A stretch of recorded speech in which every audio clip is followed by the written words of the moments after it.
Hey, what's happening, everybody? Welcome to the special Kickstarter edition of Cooking with Frag. We're going to be cooking a full meal today. We have potatoes Dauphinoise. We're going to sear off a nice ribeye steak. We're also going to do my favorite preparation of broccoli, which is lemon zest, and olive oil. So let's hop right in. I'm going to walk over to my cutting board here, but before we do that, let me say thank you everybody that did support the Kickstarter Pinball Studio. That's all been set up for a while now. This is one of the last things left for the Kickstarter to do, but sincere thank you everybody that did make that possible. In a way, this kind of brought Cooking with Frag back. It's now part of the Patreon as well, but definitely broached the idea and got me comfortable back in the kitchen. I'm really excited for this episode, cooking some of my favorite foods, and we'll talk about what goes into that in just a moment. All right, I'm going to hop over to my cutting board here, and we'll talk about it. Alright, there's a recipe posted on the Kickstarter for potatoes Dauphinoise. What I did before the show tonight is all I did was simmer my spices and potatoes in the cream. The reason I did this takes about 20 minutes, and the cooking time's around 40 to 45 minutes. So I wanted to make sure I was getting these in the oven at the start of the show. I also have a mini dish just in case the timing doesn't work out. But I'm going to show you guys how to make the potatoes Dauphinoise. Potatoes Dauphinoise are essentially let's say, scallop potatoes that died and went to heaven, is how they were described to me. They are absolutely awful for you, but if you need to impress somebody with one dish, this dish can definitely do it. It's always very flavorful and delicious. Basically, you take your cream and your spices and your garlic, you simmer your potatoes till they're fork tender, layer them with cheese, and bake them. They're glorious. So what we're going to do is we're going to take our 2-quart baking dish here, and we're going to put in a little bit of butter. If you want to spread butter into a pan without getting your hands all messy, what you can do is take your butter and then a paper towel, wipe some butter on the paper towel, and then go into your baking dish, which won't cause too much of a mess. We're going to use a little more butter here.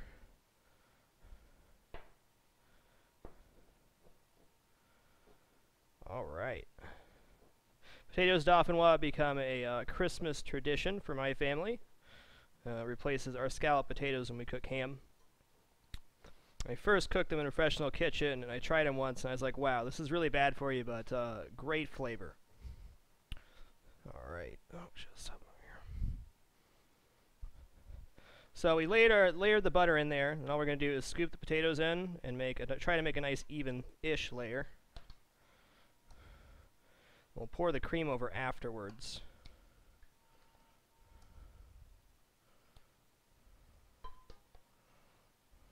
So we're going to try to get this in about 2 layers. So we want about half and half. If you have a little bit extra, it's not a big deal. You can always put more cheese on there.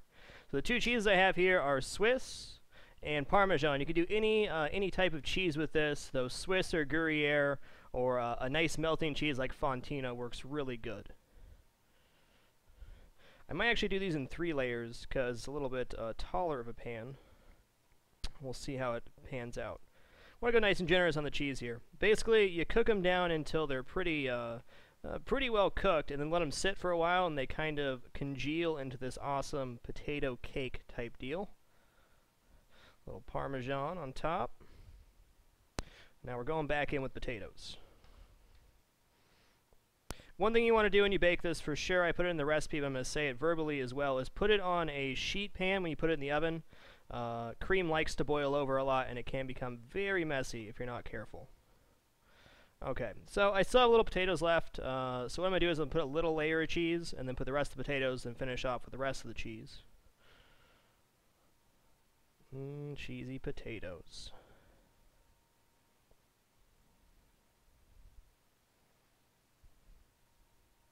Alright, that's looking good. We'll finish it off here.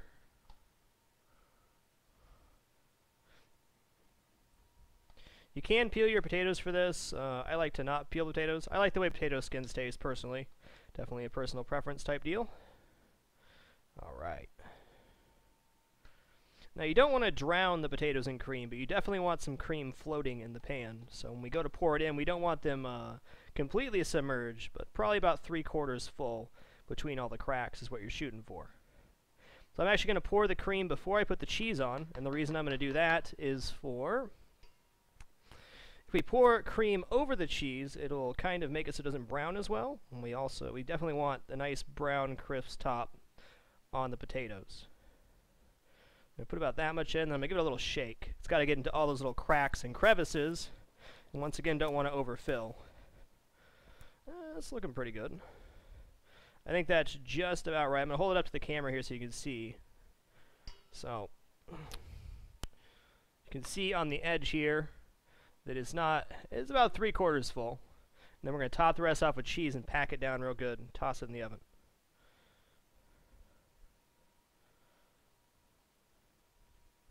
My secret potatoes Dauphinoise is the mustard powder that goes in the cream. I think it adds the final layer that it needs. Traditionally, you would top them with nutmeg when they're done. I don't like doing that myself, but to each their own.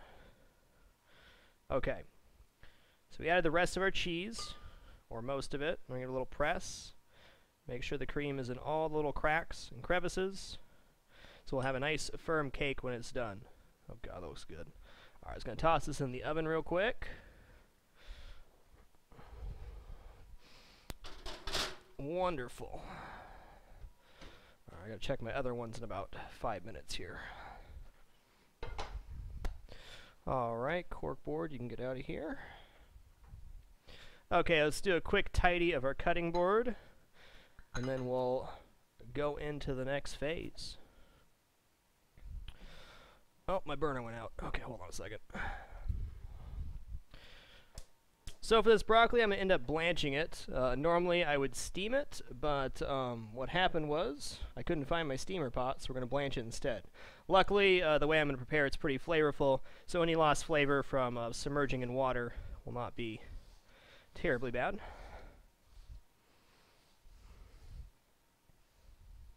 Wonderful.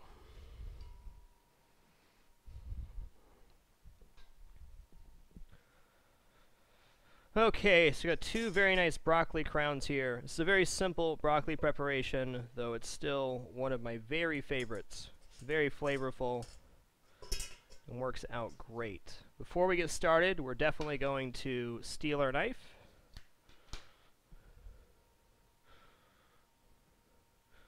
Okay, definitely needs it. There's one thing you can buy for your kitchen set. One nice knife and a steel is very important. Steel keeps your knife sharp, honed, and good for use. The old saying is, a sharp knife is a safe knife, which may seem crazy, but it's true. Most cuts usually end up happening because your knife slips because it's too dull. So you're trying to cut into something and it slips off the edge and you cut yourself. Whereas if you have a sharp knife, it's very hard to miss. Not to say you can't cut yourself with a sharp knife, because you certainly can. Okay. A little trick for broccoli here is going to take off the very ends. My trick for broccoli is, I'll do it both ways so you can see the difference. What I like to do is put the knife in like this and give it a twist. As you can see, the broccoli separates apart. Then when you pull it apart, you don't have all those green bits fall off. However, if you chop through it like this, you end up with a lot of this stuff on your cutting board, which is just wasted product. So the best way to do it is stick your knife in to the stem and then twist it apart, and this way you don't have that much loss. Some nice big florets here.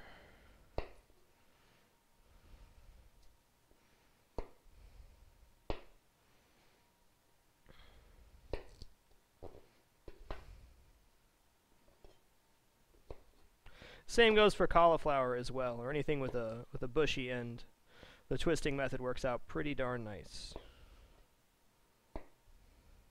Broccoli is one of my favorite vegetables. I used to really dislike it when I was a kid, but definitely grew to love it as an adult, especially once I had it cooked properly.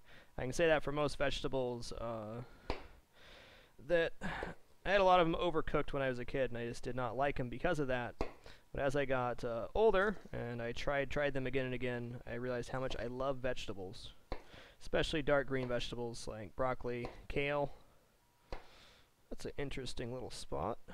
Huh. Must have been a bug there.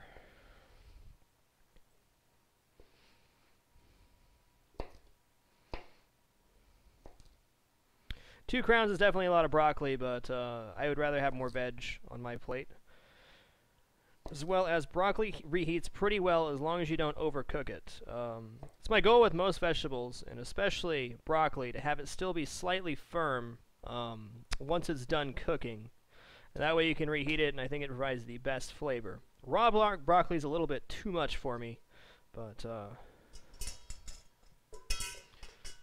barely cooked works for me. Same goes with asparagus. Yeah, most vegetables. Alright, we got ourselves a bowl of broccoli here. Just going to clean up the cutting board a little bit.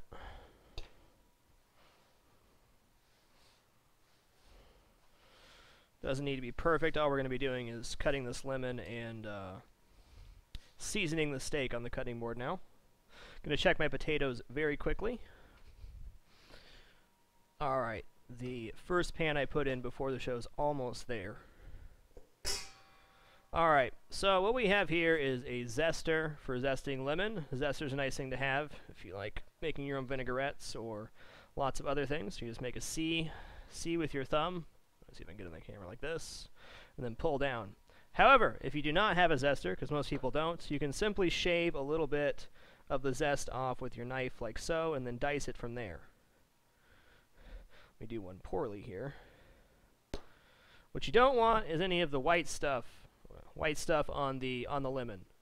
What you want is just the zest.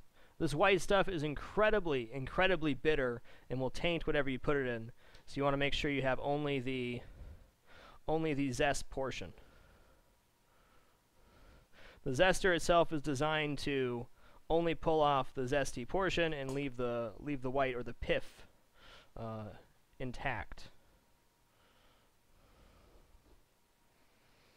I'll go a little more here. Got a lot of broccoli. Alright. So we're just going to get this quick dice. Doesn't need to be minced.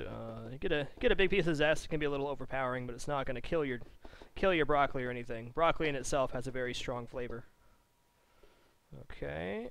Just scrape my knife as little as possible. Okay.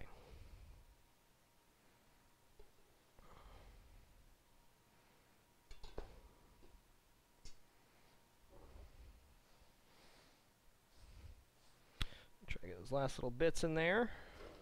Ooh. I almost cut myself, but almost doesn't count. I am going to go rinse my knife off in the sink real quick. Anytime you're doing any cutting, it's always best if you get it clean right away, especially if you're doing something acidic like garlic or, well, cutting through a lemon. Alright. Just going to grab a towel and give the cutting board one last wipe. Then we'll season our steak and begin cooking.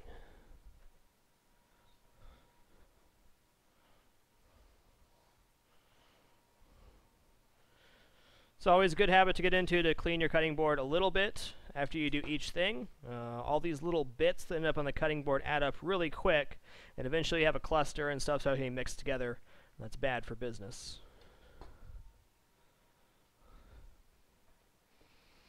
Alright, now we're going to get into our steak here. We got a nice piece of ribeye. I like ribeyes quite a bit. Ribeye is one of the only steaks that I prefer closer to a medium than a medium rare. Not bad marbling. Ribeye is also very fatty. I'm going to trim some of this fat off. It's not really needed.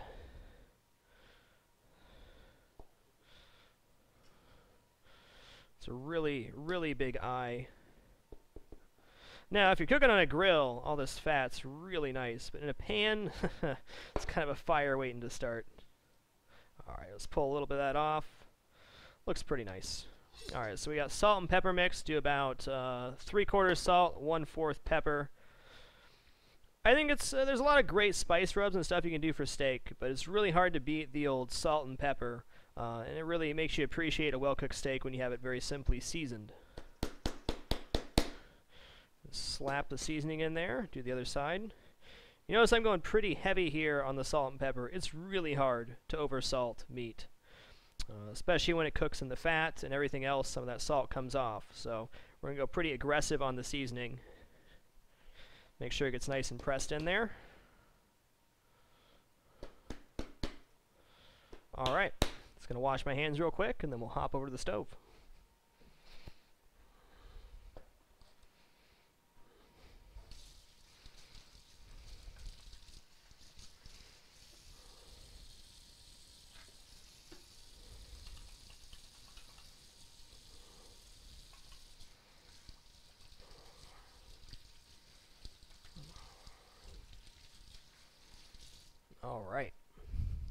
once again say thank you to everybody that did make this episode, the Pinball Studio, and everything else possible. You all are wonderful, wonderful people. I really do appreciate it. Okay, so let me check my potatoes here real quick. I'll probably pull those out and then talk about it. These are not the potatoes that I made at the start of the show. These are, get the corkboard here. These are the ones I put in before because I knew the timing was going to be weird. My oven does not cook very well either, so I was really unsure of the timing. There we have potatoes Dauphinoise. Now, while we cook everything else, these are going to sit and become a bit congealed and into kind of a cake that we'll be able to fork out afterwards. God bless, that smells amazing. Alright, so I can hear my water boiling. We're going to move this over here.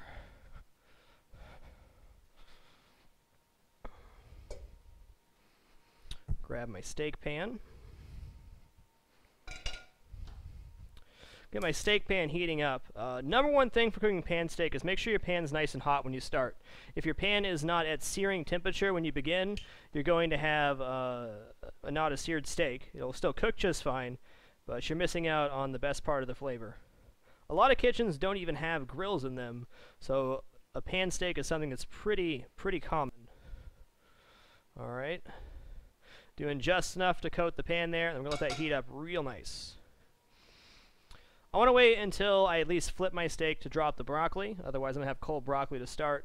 My water is very hot. We're going to turn that down to a high simmer, so we want it to be bubbling but not rolling boil. Okay.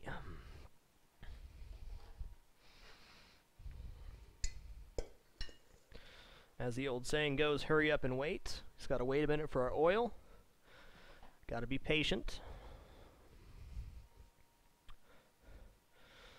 So I'm going to be blanching the broccoli in simmering water. You can also use a steamer pot. You can saute the broccoli, but for this preparation we're using some pretty light flavorings. We're using olive oil and lemon, which are pretty subtle flavors in themselves, so I don't want to overpower that by like searing the broccoli in a pan or roasting it or anything like that. Although olive oil roasted broccoli works just fine, you're going to lose a bit of the subtle olive oil and lemon flavor.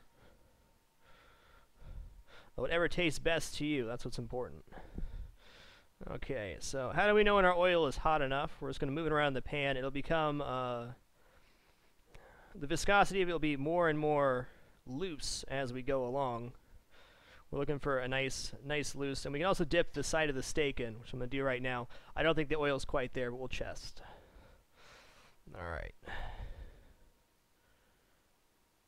It sizzles, but not enough. Not enough that I'm going to get a nice sear. And now we wait.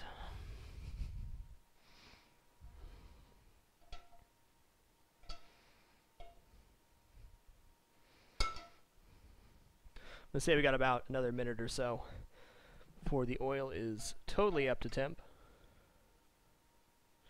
And the worst thing that happens if your oil's not up to temp, your steak still cooks just fine. It's just not going to have that really nice golden brown sear on it, which is another depth of flavor. And since we're not making a sauce for this or anything, it's going to be extra important since we're just doing a salt and pepper quick rub. Starting to get really hungry smelling all this food. Did not eat enough today for this.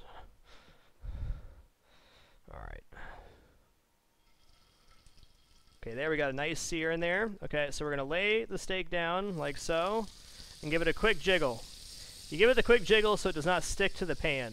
It's also the reason that you add oil, but that little quick jiggle makes sure that none of the parts got stuck. And now we got to be extra patient. Chef I used to work for used to say, when you think your meat's done browning, wait 2 more minutes.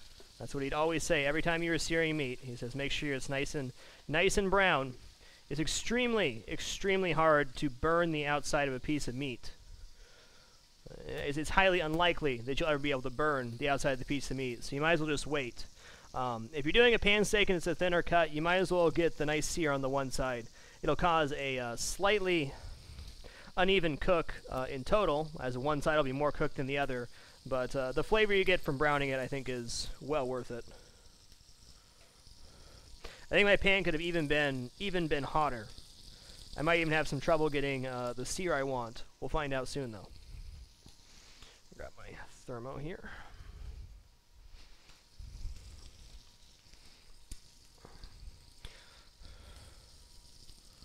Well, while this is working, let's go check our potatoes Dauphinoise. I'm just going to grab a fork here.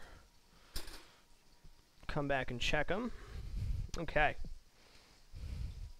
Nice and hot. Oh, yes. So this is working pretty good. I'm going to hold this up to the camera here and show you.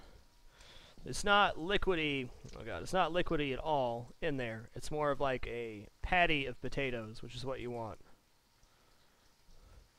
So good. It's like cooking in a smaller dish. It took this one took about a half hour instead of 45 minutes, but in the bigger dish, it'll definitely take right around that amount of time. All right.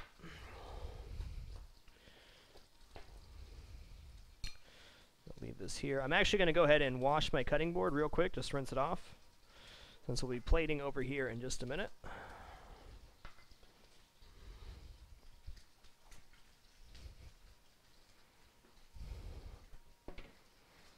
Let's give it a quick old rinse. And then we're going to flip it over as well, so we're not using the meat side, of course, though I did cut some potatoes on the other side, so that needs a rinse too. All right.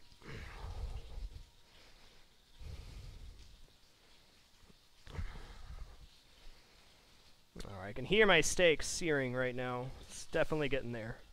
Let's give it a little look. I don't think it's quite ready to be flipped, but can't hurt to look. All right, I can see the edges of the steak are starting to get brown, which is what you want. Right around here on the outside edge, it's definitely getting browner. Not bad, not bad. We're going to wait about 45 more seconds, then give it the flip it deserves. I'm going to crack my window just in case. I've already set off my fire alarm once during cooking with Frag. I'd prefer not to do it again. It's extremely, extremely loud. You're probably going to get the most smoke when you flip it over, too. That's your greatest risk for fire. And why that's your greatest risk for fire is when you flip it over, you're introducing moisture to the pan. The moisture then vaporizes and spreads out. So if you have oil and water mixed together in a vapor and it touches the flame, that's when your pan ignites. Granted, that really should not be a problem here, but that's your greatest risk for fire is right after you flip something.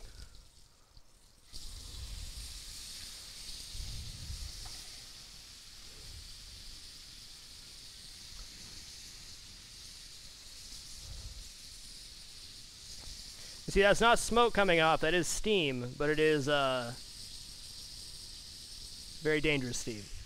Okay, now we flipped our steak and we got a really nice crust on that. We're going to add our broccoli to the water.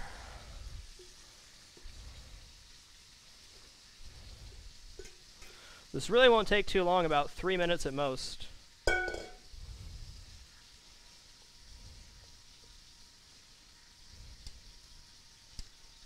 Okay.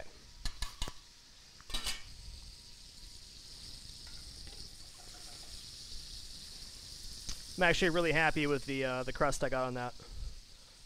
Once you're going to be shooting for more of a medium than a medium rare here, ribeye is a very fatty cut of meat, so you can really get away with cooking it more. For those of you who like your steaks medium well and well, ribeye is a very good cut for both those temperatures. Just the fat content itself lends itself to moisture, which is what happens, which is what you lose when you cook it more. Now it is barely flipped, but I am going to give it a quick temp just to make sure, because I'm not sure how high it got initially. So we're at about 90, well, 105 right now. That's rare. Gonna give it like another minute and a half and just put it on the plate to rest. For meat temperatures, if you're using a thermometer, which you should be if you're not extremely experienced cooking meats, you want to pull your meats for rare at 105 degrees, medium rare between 110 and 115, medium is around 125, medium well 135, and well is around 145 to 150. After it rests for 5 minutes, it should carry through to the exact temperature you want. But if you want a perfectly medium rare steak, pulling it at 115 and letting it rest at least 5 minutes will work every time. The only time it gets a little bit tricky is if you have a big thing like a top sirloin baseball steak. It's going to get much hotter on the outside, so the carryover temperature is a little different. But if you're dealing with any flat cut of meat, New York strip, ribeye, even a filet, you're looking at about 115 for a medium rare.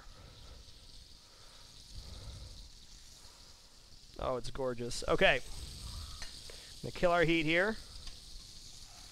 We're going to get this resting.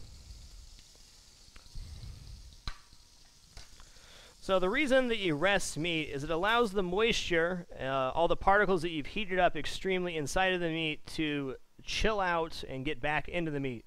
If you cut open a steak right after taking it off the pan, all the blood and the juice will just melt out of the steak because it's too hot and the particles are moving too fast. They want to go somewhere. If you let your steak rest and come to temperature, those juices will go back into the proteins and just kind of chill there. You have a much juicier steak that way. Okay, we're going to check our broccoli real quick.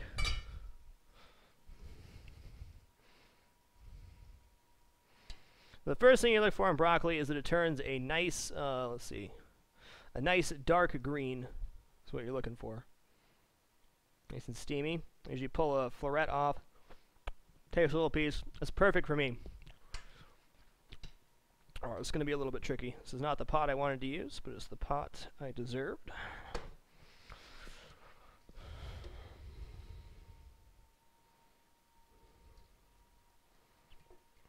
I'm going to bring us over to the cutting board in just a second. Just going to let the water drain off a little bit. Put this on the cutting board.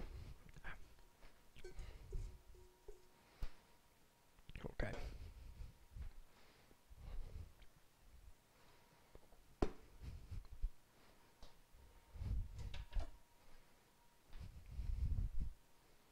Alrighty.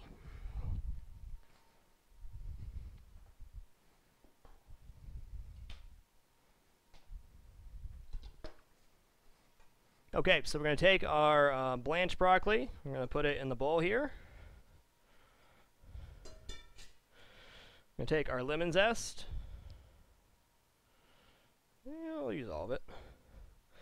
Okay, this is a big one. If you're going to salt and pepper something, do it before you add your fat into it. This will allow the salt and pepper to be spread evenly throughout it. If you add it afterwards, it kind of tends to stick wherever it wants to. But if you do it this way before you toss it, before you add your fat, you get a much more even spread. So we give a little drizzle of olive oil, nothing too crazy. We're going to take our lemon. We're going to roll it on the cutting board a few times to get the juices broken up a little bit and get a little squeeze. You can always squeeze through a strainer if you're worried about seeds and stuff. I'm not.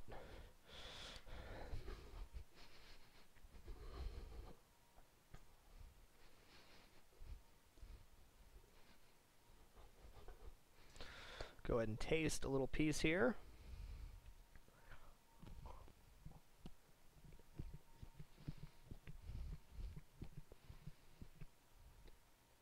A little more lemon.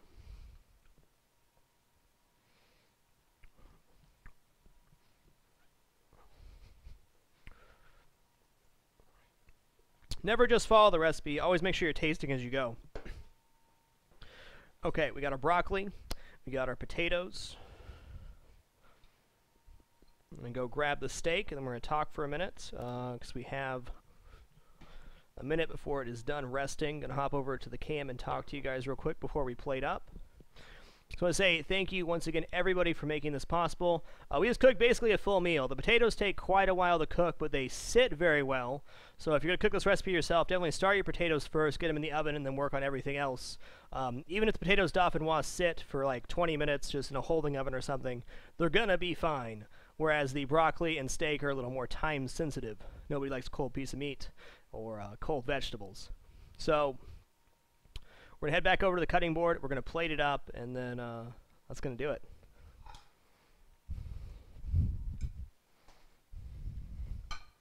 All right. I'm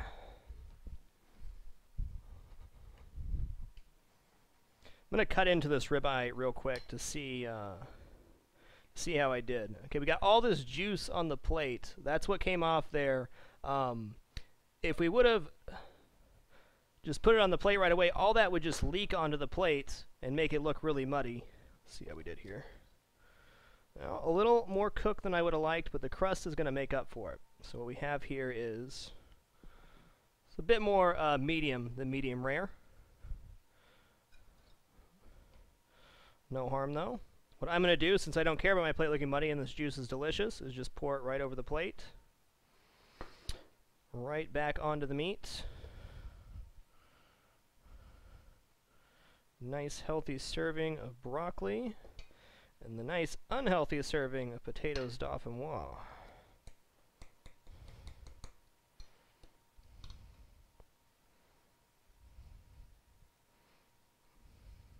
Oh goodness.